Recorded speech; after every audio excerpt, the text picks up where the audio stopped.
Que la paix, la grâce, la miséricorde, l'amour, l'assistance et la bénédiction du Dieu très haut soit le partage de chacun de vous, très chers concitoyens célestes, dans les noms puissants et glorieux de notre Seigneur Jésus-Christ. Hérodias doit retourner à Iturie. Un prophète prisonnier meurt. Audio numéro 8.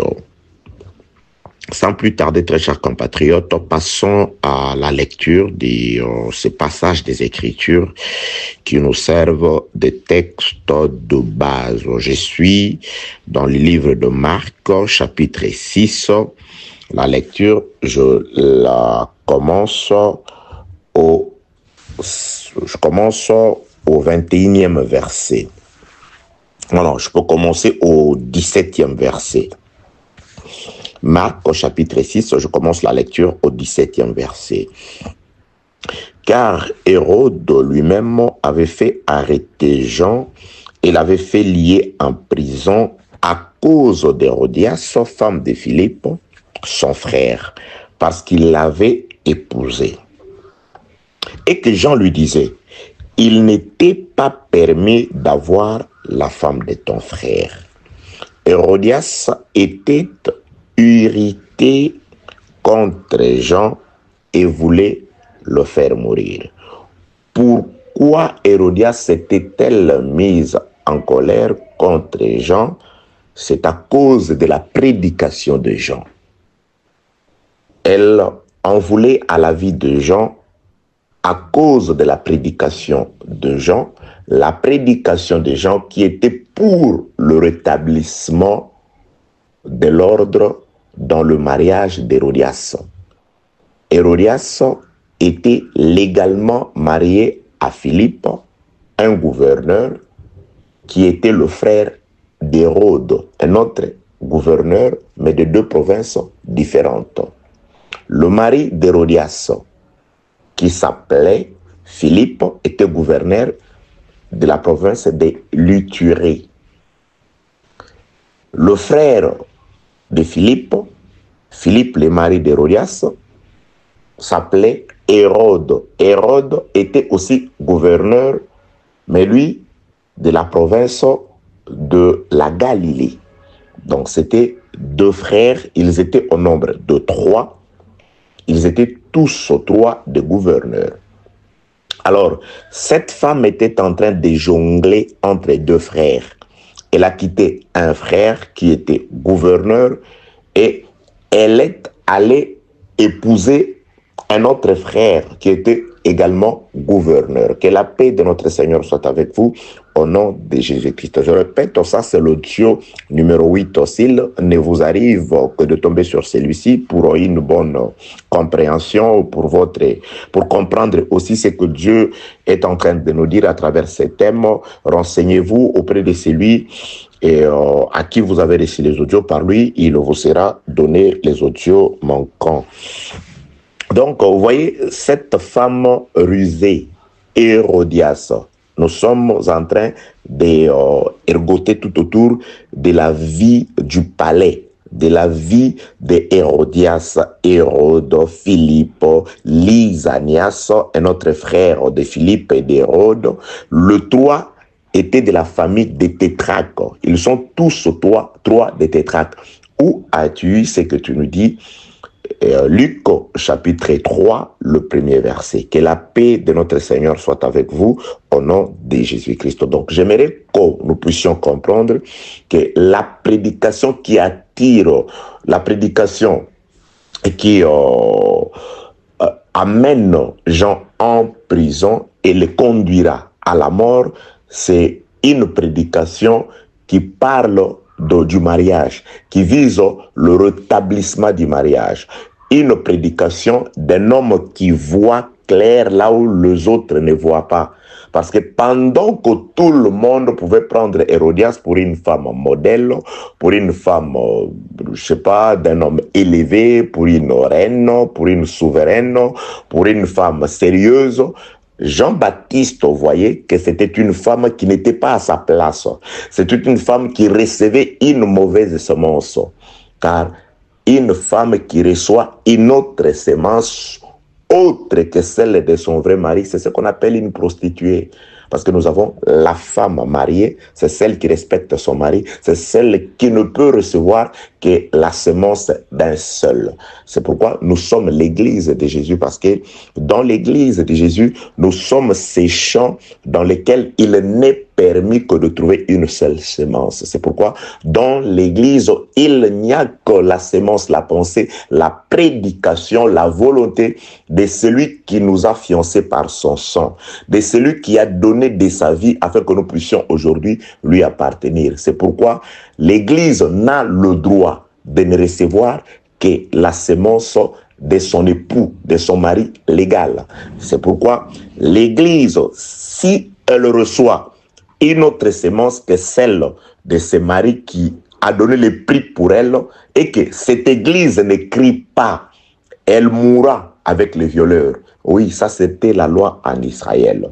Lorsque une femme est violée et qu'elle ne crie pas, elle sera coupable de la même façon que le violeur. Mais lorsque la femme se sent violée, c'est-à-dire la femme se voit recevoir la semence d'un autre que son mari légal, et qu'elle crie, on viendra, la femme sera épargnée, les cris de la femme la sauvera, mais le coupable mourra. C'est pourquoi vous qui mettez votre pensée, vous qui mettez votre raisonnement dans la femme pour laquelle un homme a payé de sa vie, vous serez coupable. Et vous qui êtes là à recevoir une parole, une semence, un enseignement que vous reconnaissez ne pas être de Jésus-Christ, ou que vous gardez silence, vous êtes coupable de la même façon que le violeur, c'est-à-dire de la même façon que le diable. C'est pourquoi, bien-aimés dans le Seigneur, nous devons nous laisser instruire de manière à ce que nous soyons capables de discerner. C'est sur quoi le frère Paul insistait.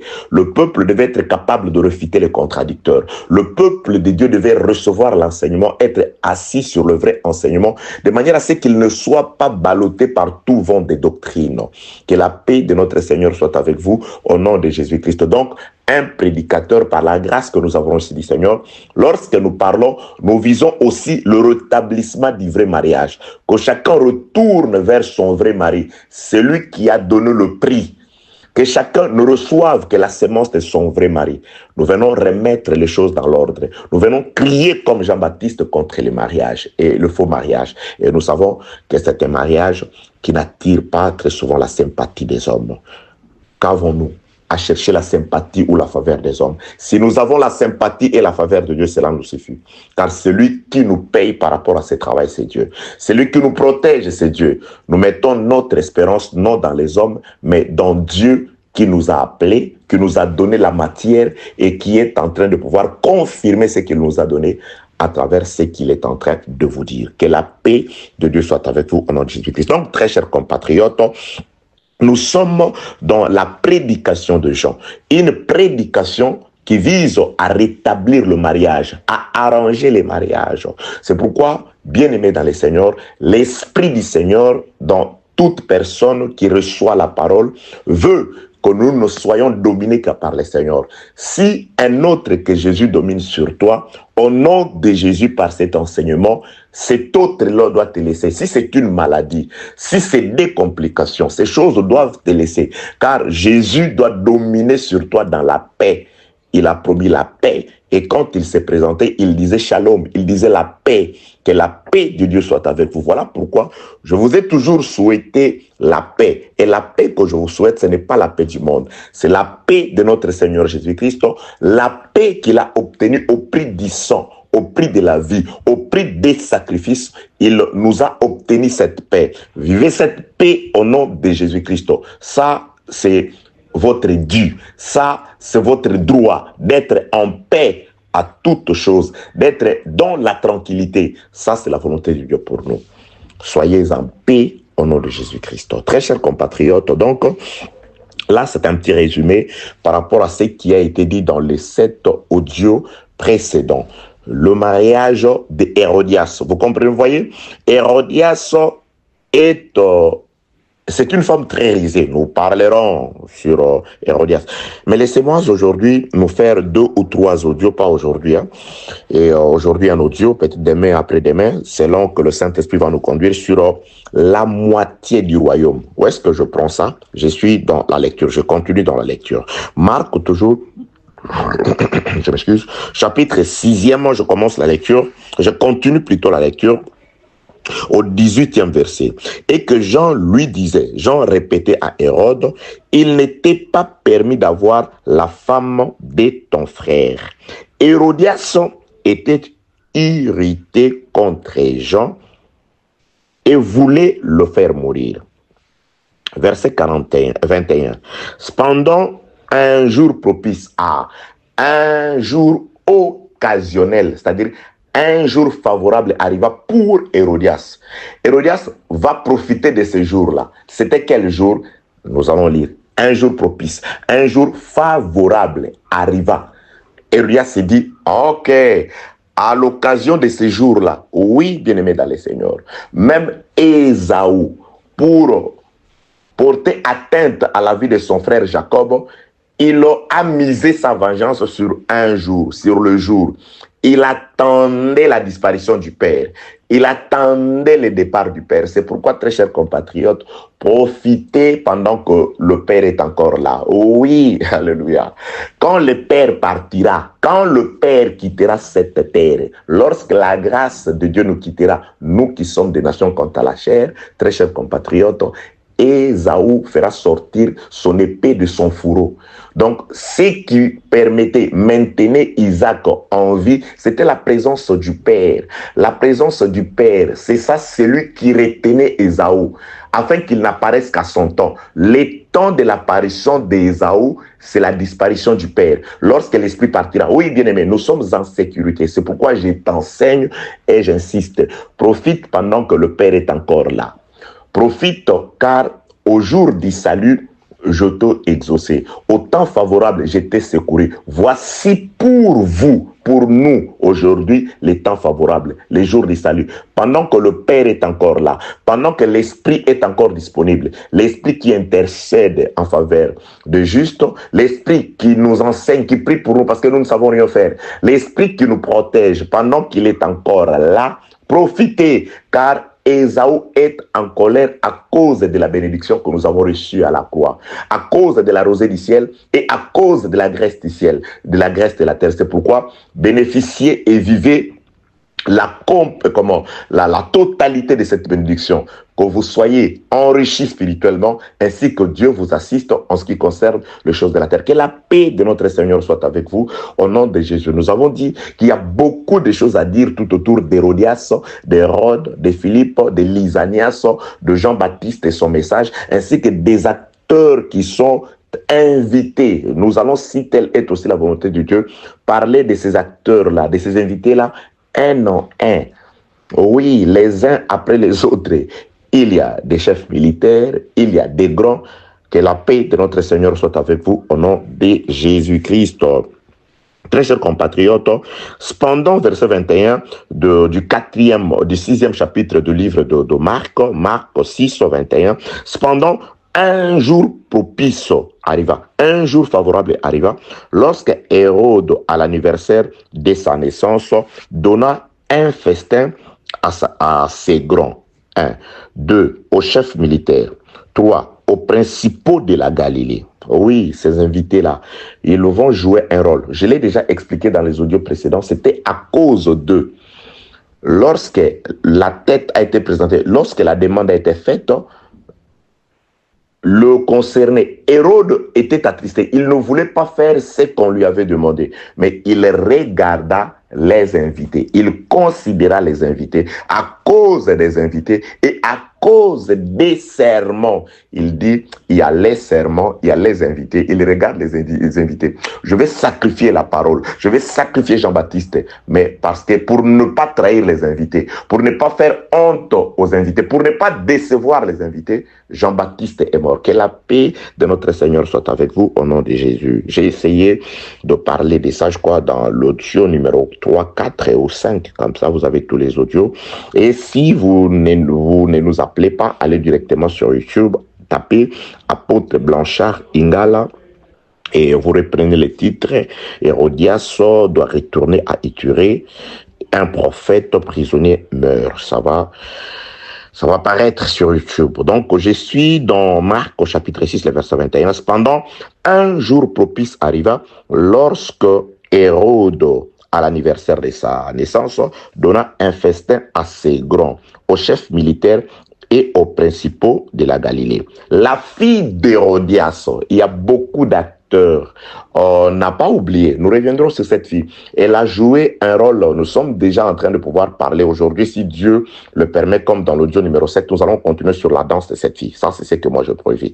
Que ce soit la volonté du Seigneur de nous conduire, car je prépare le verset, j'arrive, l'Esprit du Seigneur nous conduit selon le gré de Dieu, selon la volonté de Dieu. Car le plus important pour nous, c'est de nous laisser conduire par l'Esprit du Seigneur.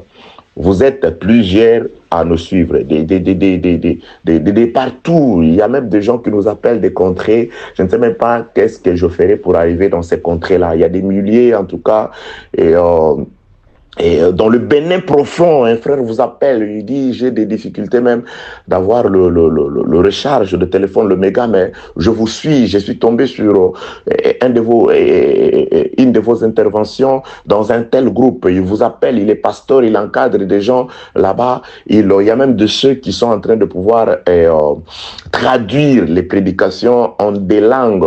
Et je suis vraiment flatté que Dieu voit le travail que vous êtes en train de faire, plus particulièrement le pasteur Guigui du Bénin en tout cas, et que Dieu vous accompagne, que Dieu vous bénisse, que Dieu accomplisse les désirs de votre cœur. C'est un bien-aimé qui fait un travail vraiment très fabuleux. Il est en train de pouvoir traduire les prédications en des langues, en des dialectes du Bénin, de la contrée où il vit. Il fait profiter le message aux gens de sa contrée. C'est vraiment quelque chose, un bon travail pour Dieu.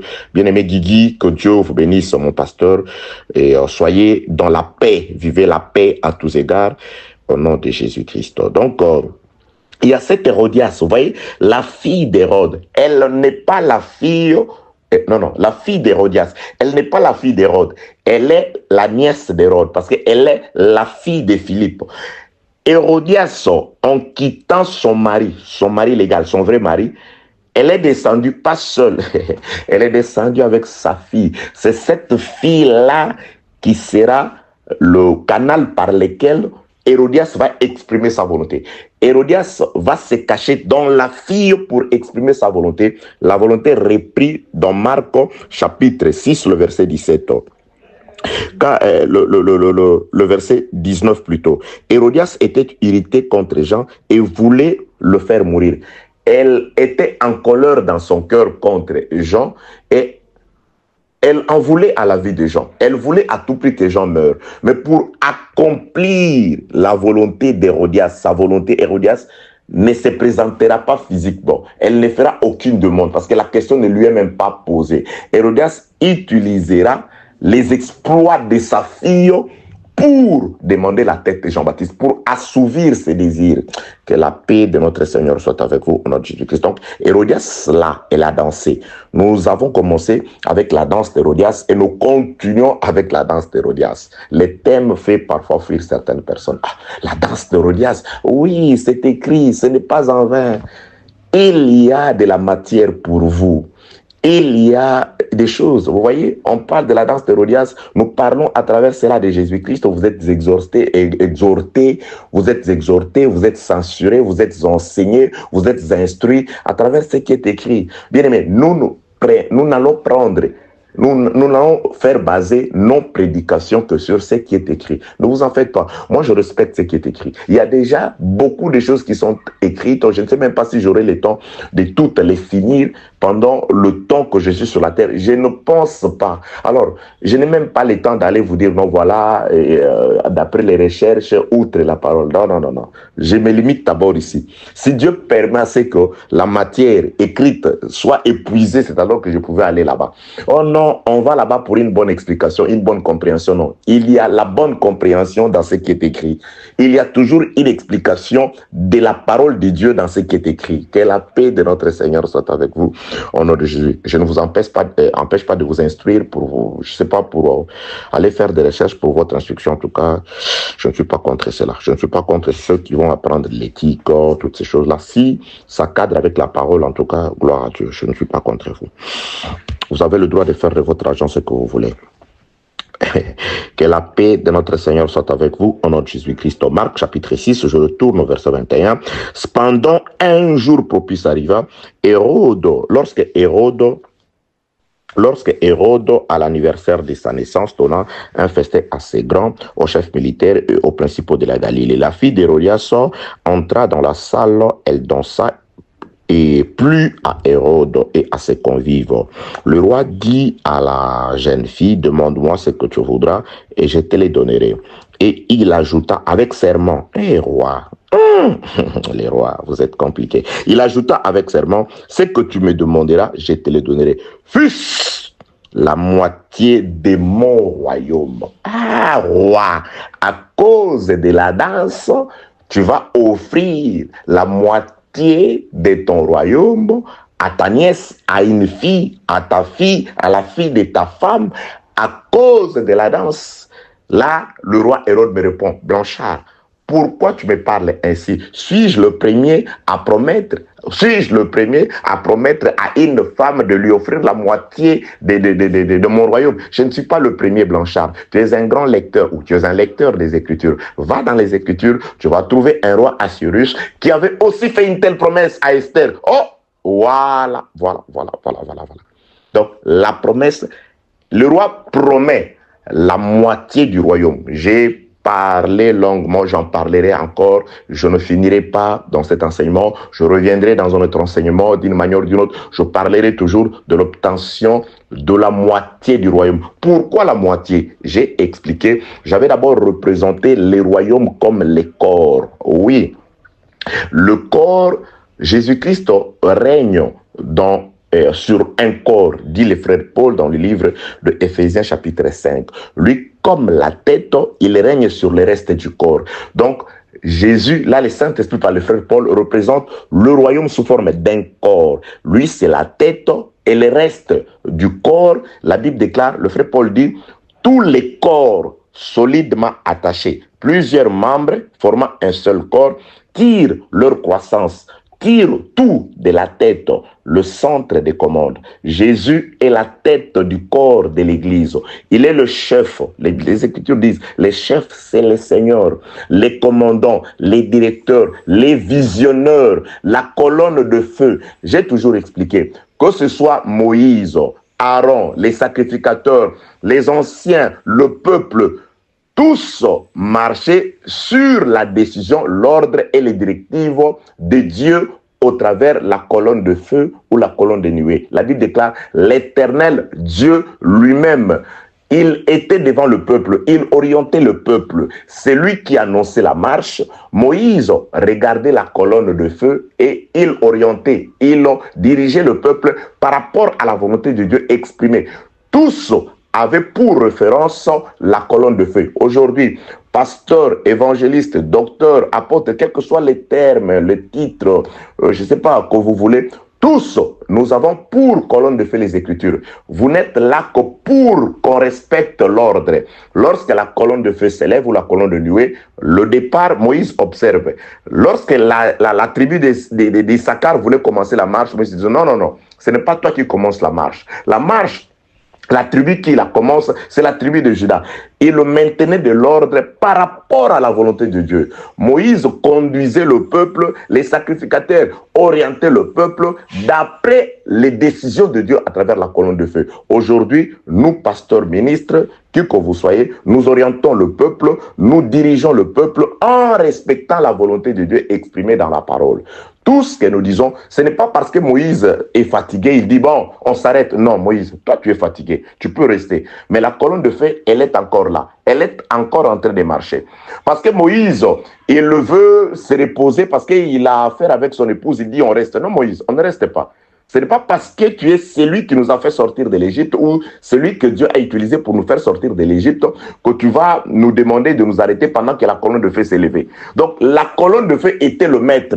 Le maître suprême, c'est la colonne de feu. Le directeur, c'est la colonne de feu. Et Moïse, les sacrificateurs, tout le reste dépendait ou dirigeait le peuple moyennant les déplacements, le mouvement de la colonne de feu ou de la colonne de nuée. Tous avaient le regard au ciel.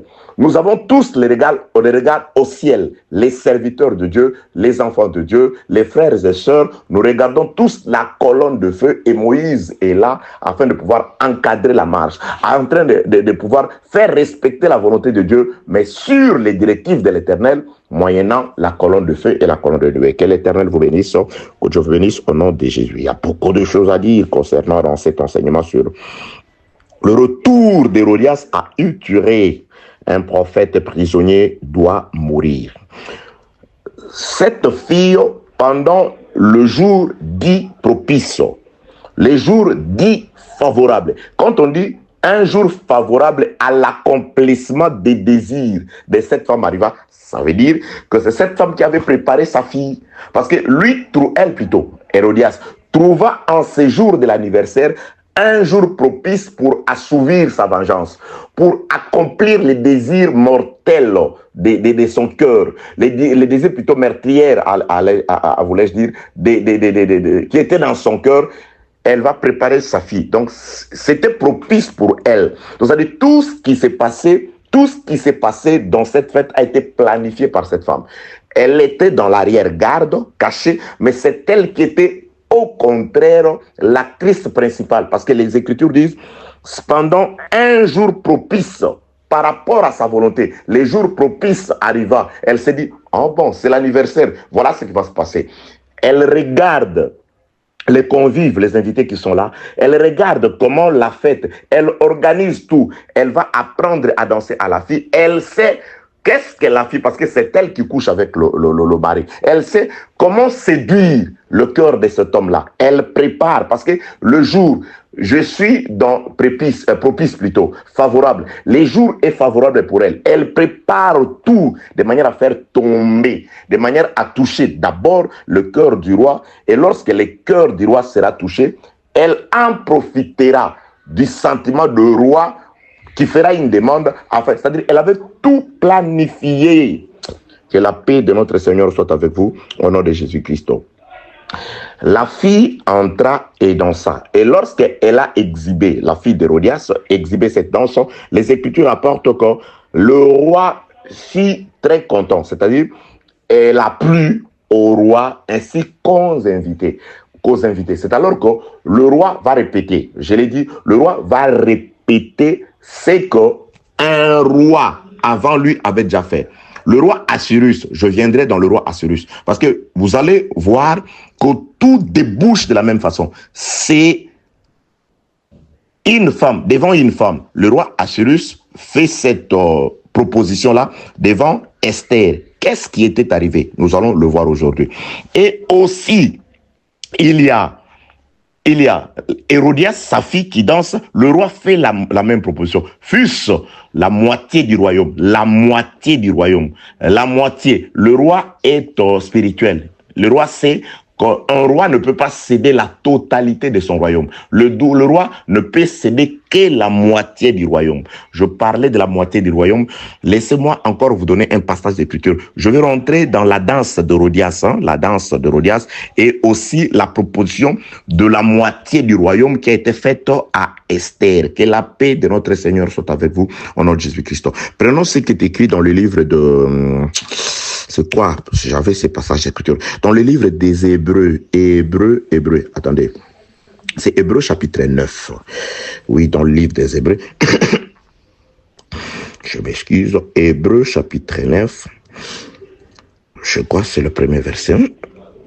Hébreux chapitre 9. Écoutez la lecture, très chers compatriotes. Je nous ai toujours conduit dans la lecture parce que moi, je voudrais en tout cas être exempté, être innocent de votre sang. Moi, je ne voudrais vous dire qu'est la parole de Dieu. Moi, je ne voudrais vous annoncer qu'est la volonté de votre Dieu.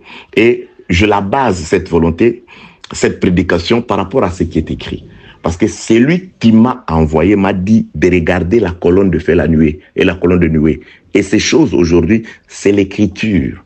Bien aimé, la Pâque a été faite le 12e jour, le 14e jour, Exode 12, on établit la Pâque. Exode 13, cette Pâque devient une ordonnance, c'est-à-dire on prend ce qui était passé. L'histoire de l'agneau qui était mort, on la met par écrit. On la met par écrit, c'est-à-dire